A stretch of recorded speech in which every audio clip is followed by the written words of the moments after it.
Good evening, everyone, and welcome to another episode of MTG Sin Senpai. I know it's been a little bit of time, and this is probably not the most elaborate video, but I will do at least a few more of these. I believe at least one, maybe two more? Maybe. But essentially, we're doing some draft deck reviews from Lord of the Rings. I'm sure at this point, everyone is sick and tired of doing Lord of the Rings, because other option would be Commander Masters, which I don't believe most people would be doing because of how expensive it is, which, funny enough, I will be doing a video on that very shortly, which I did a Commander Master draft with some buddies, and I did one for the store, and I have a couple fun draft decks. At least, I think they were fun. And then going over the last couple of the Lord of the Rings decks before Wildsville Drain comes out this coming weekend. I'm looking forward to doing 6 pre-releases again this week. So here's hoping that there's a lot of fun stuff. I'm fingers crossed I get me some of the anime cards because those are really the ones I'm really wanting. Specifically, just the Smothering Tithe. I don't know why I really enjoy that particular art for that particular one, but so let's just get into it. Got a couple decks to review. This is my draft deck that I went 0-3 in. Very bad. Unfortunately, it is what it is. I thought that it was going to do well, but my wife's draft deck is this one, and she did very well. She went 2-1, and funny enough, we were pretty much the same colors. So these are the cards that she picked. Now, mind you, when it comes to her draft picks was obviously a different style than my own, because this is her draft. It was not, unfortunately, my own, so I will do my best when it comes to the selection of the picks in her decks. But overall, I mean, obviously she did well because she did better than me. She performed better than me this time around. And then she did pick some pretty solid cards. I'm assuming some of them she probably intended to go one particular route, but then depending on the draft pool, things changed. And then she ended in a different route, which it is what it is. But overall, I know she did very well with her 2-1 performance. And then, of course, I went 0-3. But going 0-3, it's not the worst. I mean, I did pull at least a pretty powerful money card, which whenever I get to it, I will get to it. It's pretty awesome. This is the actual deck itself that she ran.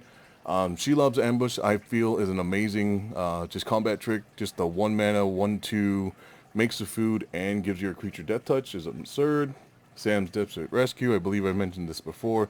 This is an amazing recursion card, and the Tempting Ring. Just solid removal in black, be it either paying the 5 mana altogether to do so, or just paying 1 and sacking a creature. Morgul's Knife Wound. I personally do not enjoy this card a lot, but at the same time, the fact that this actually can lock down an opponent's key creature, and then whenever they get rid of it, if they pay the cost, they have to exile it, which actually makes this a little bit better than I realized, because I didn't realize it exiled. And because it's an exile, it's actually stronger than I thought. Mortar Muster, just always a solid draw card spell that makes a dude, so it's pretty good. Eastwing Vanguard, just a solid 2 mana 2/1 that replaces itself essentially whenever it dies. This particular one, if you're going the Rakdos Amass deck, is just a powerful Orc Soldier, I feel. I like that card a lot. The Battle Scarred Goblin is a very solid card. The fact that the blocking that extra damage, it actually got me, funny enough. So, and getting 3 of them is kind of absurd. So there's that. The Black Breath, myself personally, as you can see in my poll, this was a sideboard card. She mainboarded this herself, but it did actually do work for her. So, I mean, obviously it worked. Claim the Precious is just an amazing removal spell, like common speed. Or and in the common slot, yes, it's sorcery speed, but the fact that you get the tempting of the ring as well. The Mortar Trebuchet, I love the Trebuchet myself personally, especially in the Amass deck. I feel like it's very strong, especially if you get some Markwood Bats, which I believe she got 2 of them. The Berserker is a solid 3 mana 3/2 that tempts. This one's a fun card. The only drawback is the fact that you can't grab legendary creatures, but overall it's not bad, and it does the Amass. And of course, double Nazguls is not bad. That's like $18 in value with just those 2 cards alone, which is absurd. The fact that these uncommons are still priced so highly. I believe we have all 9 arts of them now, if I'm correct. I'll have to double check. Fire of Orthanc, just an amazing finisher. I'm a big fan of it, and it gets rid of some those problematic artifacts that there are a few like Enduro, a couple others, but Horn of Gondor, a couple other things. This just gets rid of them. It's a nice, and it is a combat trick as a finisher as well. So even if you don't have an artifact to destroy, the fact that you can destroy a land as well is absurdly good. Foray of Orcs, I feel is a solid removal spell. The fact that it generates at least generates a 2/2 dude, and if you're not already amassing already, you could potentially make it bigger and kill something bigger. Snarling Warg is essentially in the the Rakdos Amass deck is just a 4/4 menace creature. It's a pretty good one. Mirkwood Bats, it's an all-star. It's just always good. And getting two of them, I mean, just makes things easier. The Ugluk of the White Hand in the Amass deck, it just works. And then, especially if you get it, pair them with the other uncommon one, I forget the name of them right now, it just makes them bigger and bigger. And then the War Beast is a solid high end, especially if you get multiples of them and having them all trigger.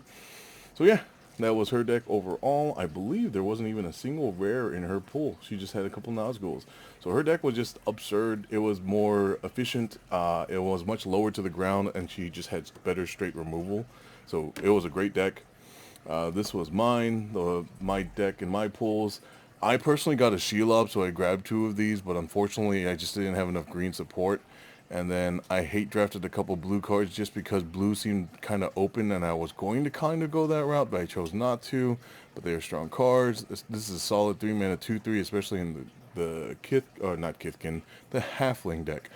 Shower of Arrows, just and these like it seemed like blue was very open, and I just took a lot of powerful blue spells overall myself. I mean, and I, looking at these, I probably should have done blue, and then a Frodo came by and a Legolas Master Archer, because this tabled once and I just didn't want to deal with it.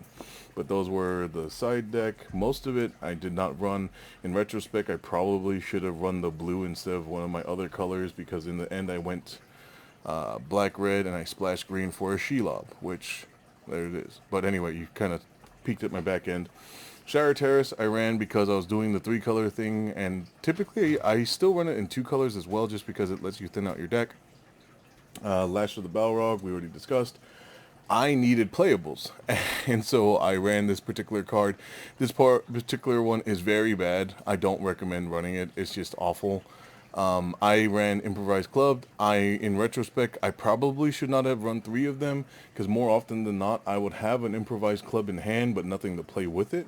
So that was probably the wrong call on my part. Maximum I would probably recommend running is 2. I learned my lesson running 3. Smite the Deathless is just a solid 2 mana 3 kill, and this is why I don't complain about going 0/3. Pulling an Orcish Bowmasters is pretty solid, so that's one of the reasons. That is the reason I'm not mad about my pulls. I got a more. I was intending to try and go the red-black amass because I got the Orcish Bowmaster, but someone else took all the good low to ground stuff before I could get there, and I kind of messed up. Mithril Coat. This one is just a nice, fun card, especially if you have a Ring Bearer. Flash it in, make it indestructible, just goofy. Rising of the Day, I personally really like this card. I've heard a lot of my friends mention that they're not the biggest fan of Rising of the Day themselves, but for me personally, I've had a handful of times that I won because I had Rising of the Day, both in regards to giving all my creatures haste and that extra +1 power. Swarming of Moria, I really like this particular one. The fact that it gives you a guy, it gives you a treasure, and it just ramps you and it fixes. It's just all around a great card.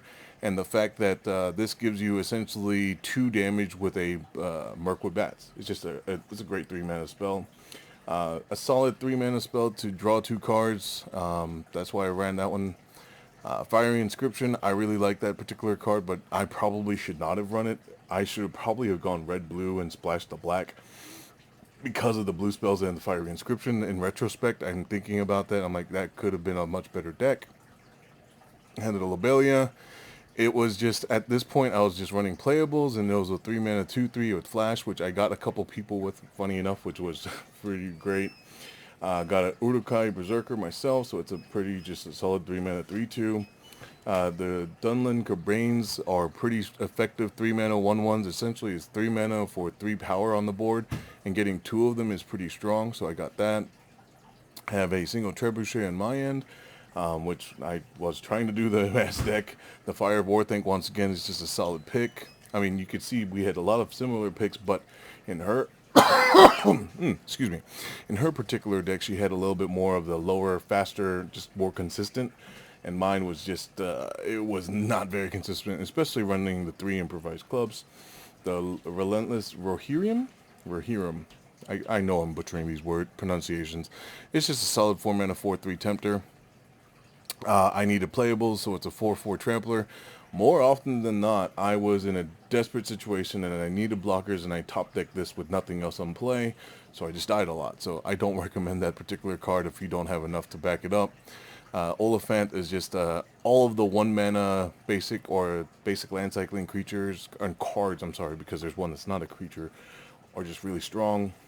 I splashed the green, excuse me, for Sheila because I just needed something in the high end to like help me get there.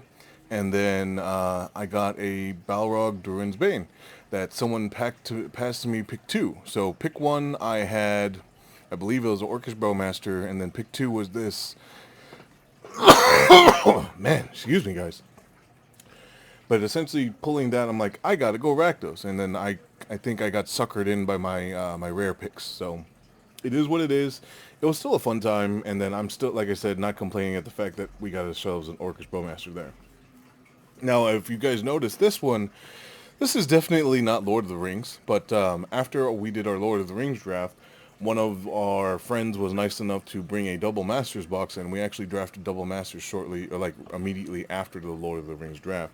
So these are the extra picks, or these are the cards I did decide not to run in the end. And the deck that I ran with was a crazy 4-color control with flicker effects that I decided to run, and it actually got me. I went 3-0. I defeated everybody, which was pretty fun. I started off with the Archangel, thinking that maybe, not everyone was too familiar with the Double Masters, because most of the people at the table mentioned, this is my first time ever doing this. I'm like, okay, let's go slow and play big stupid stuff. But I actually cut that in the end. Another Angel that I decided to grab because I was possibly going the Angel route. The Boros Garrison to ramp, but I actually didn't need the red. I cut that in the end. The Prophetic Bolt is a solid 5-mana, and limited, mind you, limited mindset. The fact that it lets you deal 4 damage at instant speed and lets you do card selection is, I feel like, a pretty strong card. I pulled a Kalia of the Vast, and that's kind of why I went to the Angel route as well. But in the end, I didn't pull enough Angels to make it effective, so I decided to cut that. Doom Traveler is a solid 1-mana 1/1. Eel Umbra. This was just fun stuff. The Doran I personally pulled just because I thought it would be fun. In the end, I decided not to run it because I didn't need it. The Domestication, once again, was one of those things that if the game went late and I didn't have enough way to deal with the answers, or if it was bigger than the 4, it wasn't the best. Path to Exile, I chose to not run because I made the decision not to run it because I didn't want to ramp my opponents, and so that's why I didn't run it. I probably should have, but in the end I still went 3-0, so it's not the worst. We got a Dreg Mangler, and this was when I kind of kept my options open. Getting 2 foils, the foil of the spider itself and the foil of the card the spider gets, I thought was just funny, so I grabbed the 2. This one was because I was thinking about possibly doing the long game, but I didn't need it and cut it in the end. Pull from Tomorrow was actually a pretty solid card draw spell, but I actually needed to make cuts because I had a lot of playables, so I cut that. If you're doing the Reanimator or anything that does recursion, because there was, I believe it's Unburial Rites, the 5-mana one with Flashback 4.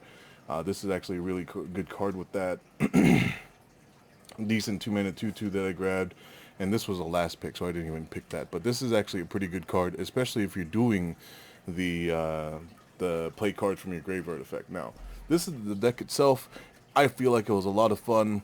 Got myself the Basilica and the Azorius Chancery because it actually just helped with mana fixing.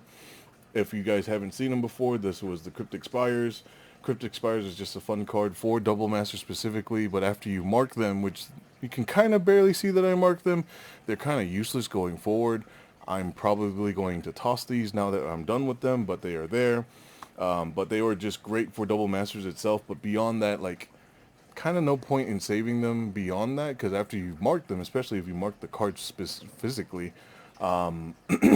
it's just not usable anymore. So it's unfortunate, but it is what it is.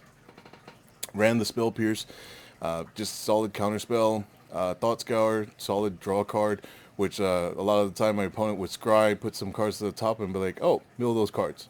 That was a lot of fun. Because I was going 4-color craziness, the Traveler's Amulet did help me fix. Same thing with the Cold Steel Heart. This was my big win. Excuse me. I'm so sorry for the coughing for this video, guys. My apologies there. But the Mana Drain definitely was the big hit for me. I think this was the most expensive card I pulled. I know someone else across from me pulled an Imperial Seal. We pulled, like, the box itself had a bunch of mythics and had some crazy value come out of it. But that was pack one, pick one, and it just kind of guided me down that particular route.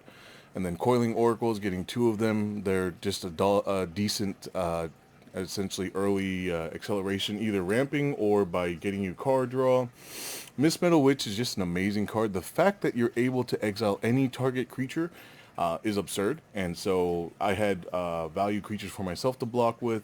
I would be ramping a lot, and what I would do is, like, there was a couple times where my opponents didn't realize that I could blink their stuff, so I blinked their stuff, swung in for lethal, and then they just died. It was pretty great. God, I am so sorry, guys. River Hoopo is just a solid mana sink, which a lot of the times whenever I played it, a lot of my opponents would burn a lot of removal just to get rid of it because they knew that what this can do. And it was great because that opened me up to do other things. Like I played that, and then after they got rid of that, I played the Mist Metal Witch, and they were like, oh no, I probably should have removed that instead. So it was pretty good. 2 mana, 1/2 Jeskai Elder. The fact that you're able to loot with it is not too bad. It's a solid 2 mana, 1/2. Winged Codal, just amazing flash, 1/1 flying death touch, essentially just deal with any answer at flash speed. Liev, there's no C in there. Liev Sky Knight was pretty solid. The fact that I'm able to flicker this a couple times and detain things numerous times was pretty funny. Bounty of Luxa, I personally was not sold on this card initially because I did not think it was that good, but actually playing with it, I'm like, holy crap, that acceleration by both drawing a card and then the next turn mana ramping was absurd. It was great. Just solid draw spell. Mana ramp, and especially with the way I played this particular deck, I needed all the mana and fixing it as I could get, so I grabbed that. Grand Abolisher, or Grand Arbiter Augustine the Fourth is just an amazing stacks piece that just helped me to essentially cause a lot of headaches for all my opponents whenever that came down. This was just a solid 4 mana 4/4.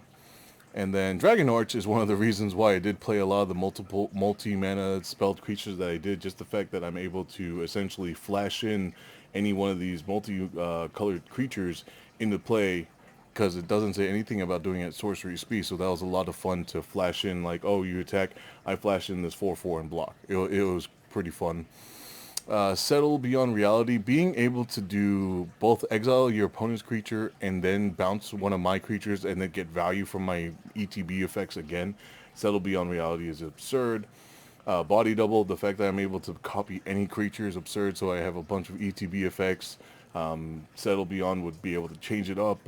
There was one time that somebody had I believe the Indomitable Great Worm. I forget the exact mana value, but it's a 16/16 indestructible in their graveyard. I'm like, oh, I have a 16/16 indestructible for 5 mana. It was absurd. It's a fun card. Aether Snipe, especially in the early game, the fact that it's just a 3 mana bounce spell, or a 6 mana 4/4 that you can repeatedly exile and cast or bounce and have multiple effects. It was a lot of power there.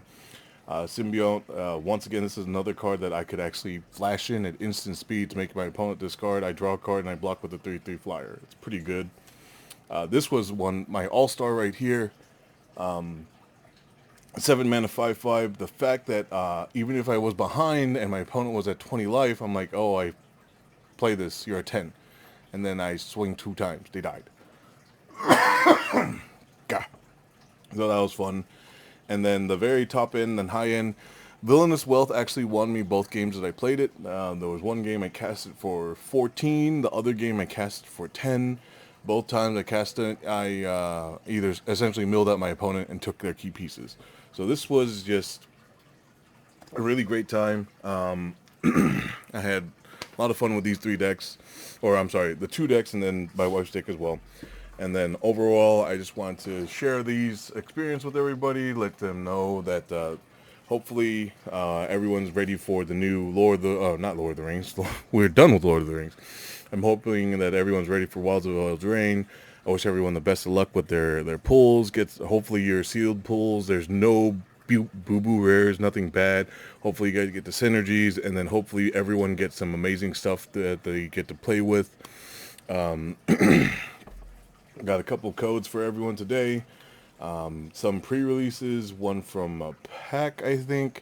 So only thing I ask is please don't use multiples. If you've gotten one, let someone else give it a shot. I know there's not too many people that get these, but good luck to the ones that do. And if you do get something good, let me know. I would love to know what you got.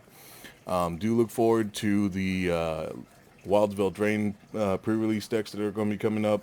I know I say it every time, but this time I'm going to do my best to actually keep everything separated and break it down and do a lot better about it, because typically what I do was, while I'm doing multiple events, I kind of just shove it all into a bag and then go with it, which I need to stop doing that because I need to keep them all separated so I can kind of break down and do everything, because the weekend becomes kind of a blur.